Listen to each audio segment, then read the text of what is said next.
جمال الوجود بذكر الإله، وتصفو الحياة بنور هدى، وتطلب نفس له طاعة، ويبلغ سعد إلى منتهى. فؤاد شغوف إلى ربه أحب.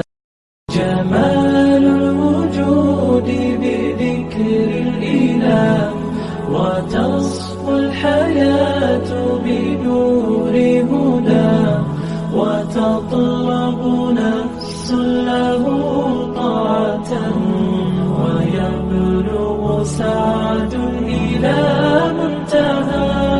فؤاد شغوف إلى ربه أحب. جمال الوجود بذكر الإله، وتصفو الحياة بنور هدى، وتطلب نفس